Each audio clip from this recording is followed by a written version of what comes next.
Hello, good afternoon, नमस्ते। आप सभी कैसे हो? आशा करती हूँ सभी लोग बहुत अच्छे होंगे।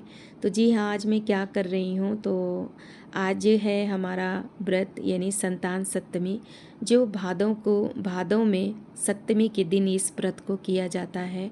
और ये बच्चों के लिए किया जाता है, बेटा हो चाहे बेटी हो, बच्चों के लिए ये व्रत को किया जाता है। यह बहुत ही पुण्यकारक और फलदायी व्रत होता है।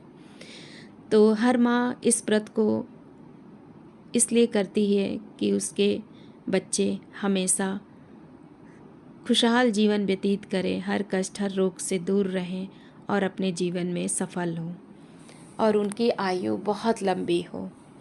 तो बस आज हमारा है ये व्रत संतान सप्तमी का। तो इसमें मीठी पूड़ी बनती है। गेहूं के आटे को गुड़ से घोल के साना जाता है, तिल डाला जाता है और 7 पुआ बनाया जाता है यानी पूड़ी, और 7 पुआ चढ़ाया जाता है और साथ ही पुआ खाया जाता है। तो आप दिन भर में ही वो 7 पूड़ी को आप खा लीजिए, चाहे पूजा करने के बाद खाइए चाहे शाम तक खाइए, पर खा लिया जाता है। तो बस यहाँ पर हमारी पूजा की सारी तैयारी हो चुकी है और मैंने अपने घर में सभी को बना खिला दिया। सब लोग खा के फुर्सत हो गए। उसके बाद मैंने कपड़े चेंज किए, फिर मीठी पूड़ी बनाई और यहाँ पर मैं तैयार हो चुकी हूँ, रंग वगैरह सब कुछ लगा करके। और कहते हैं ना, कोई भी पूजा करिए ना तो बिल्कुल सज धज के करिए, 16 श्रृंगार करके आप पूजा करिए, ईश्वर ना बहुत खुश होते हैं। तो बस यहाँ पे मैं तैयार हो चुकी हूँ और मेरी पूजा करने का सारा सामान भी हमने तैयार कर लिया है। तो यहाँ मैं अपना और अपने सासू माँ के बेटे के लिए भी चढ़ाती हूँ, जो मेरे पति देव हैं। तो बस चलिए अब हम बैठते हैं, पूजा करते हैं। तो सबसे पहले चलिए जय बोल दीजिए। श्री गणेश भगवान की जय, बोलो शंकर भगवान की जय, बोलो गौरी माँ की जय। तो आ जाइए आप भी मेरी पूजा में शामिल हो जाइए। तो बस हमारी यहाँ पर पूजा शुरू हो गई है और ये व्रत जो है सभी औरतें, सभी माँ अपने बच्चों के लिए करती हैं। तो इस व्रत के लिए मैं एक चीज़ बताना चाहूँगी कि ये व्रत मतलब हमारे प्रयागराज में नहीं होता है, ये चित्रकूट करवी तरफ बहुत ज़्यादा फेमस है ये व्रत। तो पहले तो मैं नहीं रहती थी, पहले मेरी सास, मतलब मेरे ससुराल पक्ष में सभी कोई रहते थे, हम ही नहीं रहते थे, जबकि बच्चे मेरे बड़े हो गए थे। पर हमको किसी ने कहा ही नहीं कि तुम व्रत रहो, इसलिए मैं नहीं रहती थी। क्योंकि मेरे इलाहाबाद में होता ही नहीं है, हमारे इलाहाबाद में गणेश चौथ ज़्यादा मानते हैं और ये व्रत को उधर कोई नहीं जानता है, इधर बहुत मानते हैं इस व्रत को। तो मुझे मतलब कोई कहा नहीं, मतलब मेरी सासू माँ ने मुझे कहा नहीं कि तुम भी रहो, इसलिए फिर मैं नहीं रही। क्योंकि मैं जानती ही नहीं थी इस व्रत को कैसे किया जाता है, कैसे क्या होता है। फिर बाद में मैं जब यहाँ आई, मतलब शहर में, पहले मैं गांव में रहती थी, फिर शहर में आई, तो कुछ लोगों ने बोला तुम व्रत नहीं रहती हो, मैंने कहा नहीं। तो फिर मुझे लगा कि मैं भी रहूं, मुझे बड़ा शौक़ था, मतलब बच्चों के लिए व्रत रहना तो मुझे बहुत ही अच्छा लगता है, पूजा पाठ करना। तो फिर मैं रहने लगी। तो इसमें पहली बार अपने मायके का लगता है। तो फिर मैंने अपने माँ से फ़ोन में बात की और बीच में मैं अपने मायके गई थी, तो मेरी माँ ने मुझे पैसे दिए, फिर उसकी मैंने चूड़ी खरीद के मैं ले आई और मैंने पहली बार व्रत किया। उसके बाद पूछा क्या क्या चढ़ता है, फिर मेरी सासू माँ, उन्हीं से मैंने पूछा क्या क्या चढ़ता है। तो कहा राहक है व्रत, हमने कहा हाँ। तो फिर उसके बाद मैं रहने लगी। तो मुझे 4-5 साल हो गया, तो अभी तक मैं मैं मतलब 5 साल मुझे हो गया, तब से मैं रहने लगी। तो यहाँ पर मैं अपने लिए भी पूड़ियाँ बनाई हूँ और अपने सासू माँ के लिए, क्योंकि अब उनकी तबीयत ठीक नहीं रहती है, तो उनके हिस्से का मैं ही चढ़ाती हूँ। और उनका बेटा मेरा पति है, तो मुझे भाई अपने पति के लिए भी तो कामना करना है, वो स्वस्थ रहें, खुश रहें, क्योंकि वो मेरे बच्चों के पिता हैं और उन्हीं से मुझे सब कुछ मिला है। तो चलिए ठीक है, यहाँ पर हम पूजा करते हैं और आप भी मेरी पूजा में शामिल हो जाइए। और जो बहनें करना चाहती हैं वो लोग ज़रूर करें अपने संतान के लिए, ये व्रत बहुत ही फलदायी होता है। और हर माँ यही कामना से व्रत करती है कि उसके बच्चे हर कष्ट से, हर रोग से दूर रहें, उनका जीवन खुशहाल रहे और सक्सेस रहें हर काम में। और मेरे बच्चे जो अपना लक्ष्य पाने के लिए बाहर गए हैं वो सफल हों और इतना ऊंचाइयों को छुएं, ताकि हम लोगों का मतलब मेरी और मेरे पति का नाम रोशन हो। बस यही कामना है मुझे ईश्वर से, हर माँ बाप की यही इच्छा होती है।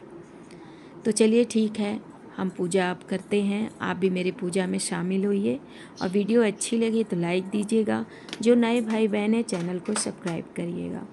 तो चलिए ठीक है, आप भी पूजा में शामिल रहिए। तो सबसे पहले चलिए जय बोल देते हैं। बोलो गणेश भगवान की जय, बोलो शंकर भगवान की जय, बोलो पार्वती मैया की जय।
बोलो गणेश भगवान की जय, गुरु पार्वती मैया की जय।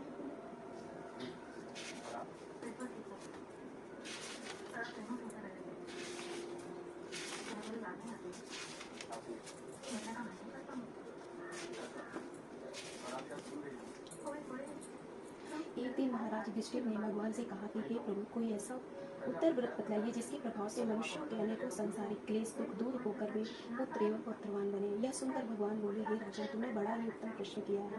मैं तुमको एक पौराणिक कथा सुनाता हूँ, शुभ ध्यान पूर्वक सुनना। एक समय लोमस ऋषि वज्रराज की मथुरापुरी में वसुदेव देवकी के घर गए। ऋषि राज को आया हुआ देखकर दोनों अत्यंत प्रसन्न हुए तथा उनको उत्तम आसन पर बैठाकर उनका अन्य प्रकार से वंदन और सत्कार किया। फिर मुनि के चरणों दक से अपने घर तथा शरीर को पवित्र किया। वह प्रसन्न होकर उनकी कथा सुनने लगे। कथा की कहती लोमस ने कहा, हे देवकी, दुष्ट दुराचारी पापखंड ने तुम्हारे पुत्र मार डाले, जिसके कारण तुम्हारा मन अत्यंत दुखी है। इस प्रकार राजा नहुष की पत्नी चंद्रमुखी भी दुखी रहा करती थी, किंतु उसने संतान सप्तमी का व्रत विधि विधान सहित किया, जिसके प्रताप से उनको संतान का सुख प्राप्त हुआ। यह सुनकर देवकी ने हाथ जोड़कर मुनि से कहा, हे ऋषिराज, कृपा करके अपनी रानी चंद्रमुखी का संपूर्ण वृत्तांत तथा इस व्रत को विस्तार सहित मुझे बतलाइए, जिसमें मैं भी इस दुख से छुटकारा पाऊँ। लोमस ऋषि ने कहा, हे देव की, अयोध्या के राजा नहुष थे। उनकी पत्नी चंद्रमुखी अत्यंत सुंदर थी। उनके नगर में विष्णुगुप्त नाम का एक ब्राह्मण रहता था। उनकी स्त्री का नाम भद्रमुखी था। वह भी अत्यंत रूपवती और सुंदरी थी।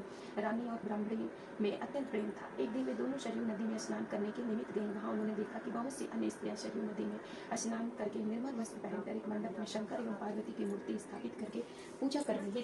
रानी और ब्राह्मणी ने यह देखकर उन स्त्रियों से पूछा कि बहनों, तुम यह किस देवता और किस कारण से तप पूजन व्रत आदि कर रही हो? यह सुन स्त्रियों ने कहा, हम संतान सप्तमी का व्रत कर रही है और हमने शिव पार्वती का पूजन चंदन अक्षत आदि से षोडश उपचार विधि से किया है। यह सब इसी पुनीत व्रत का विधान है। यह सुनकर रानी और ब्राह्मणी ने भी इस व्रत के करने का मन ही मन संकल्प किया और घर वापस लौटकर ब्राह्मणी भद्रमुखी तो इस व्रत को नियम पूर्वक करती रही, किंतु रानी चंद्रमुखी राजमद के कारण कभी इस व्रत को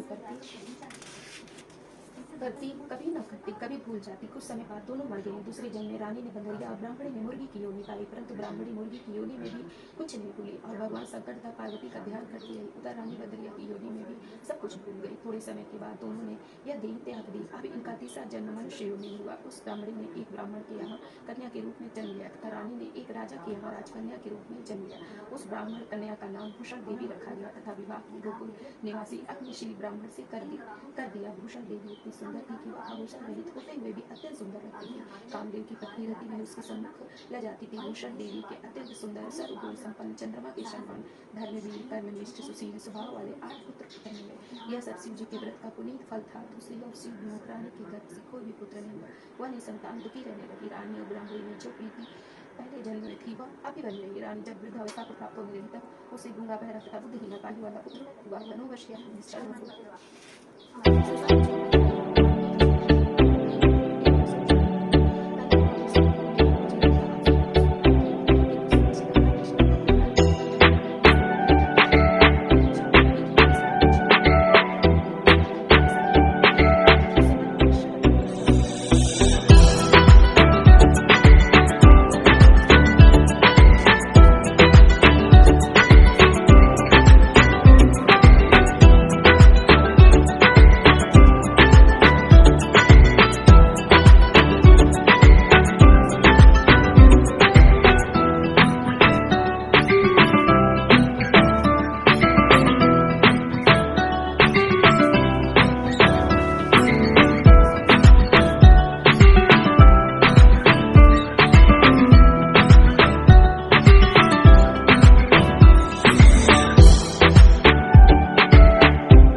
कुछ प्राप्त करने किया। तो मैं ऋषि ने फिर से कहा, हे देख इसलिए मैं तुमसे कहता हूँ कि तुम भी इस व्रत को करने का संकल्प अपने मन में करो और तुमको संतान सुख मिलेगा। तुम्हें भी इतनी कथा सुनकर देव की हाथ जोड़कर मैं ऋषि से पूछने लगी, हे ऋषि, मैं इस पुण्य को अवश्य करूँगी कि आप इस कन्याकारी में संतान सुख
जय गणेश जय गणेश जय गणेश देवा माता दी पार्वती पिता महादेवा एक दंत दयावंत चारु भुजाधारी मस्तक सिंदूर सोहे मूषिकी सवारी हार चढ़े पुष्प चढ़े और चढ़े मेवा रघुवन के भोग लगे संत करे सेवा अंधे को आँख दे कोड़ी को काया बाजन को पुत्र दे निर्धन को माया सबका मन शीत करे श्री गणेश देवा जय गणेश जय गणेश जय गणेश देवा ओम जय शिव ओंकारा हरि शिव ओंकारा ब्रह्मादि सदा शिव हरिनामी धारा ओम जय शिव ओंकारा दो भुज चार चतुर्भुज दस भुज ते शोभे तीनों रूप निरखता तीनों रूप निरखता त्रिभुवन जन ओम जय शिव ओंकारा लक्ष्मीमाला वनिमाला पुण्यमाला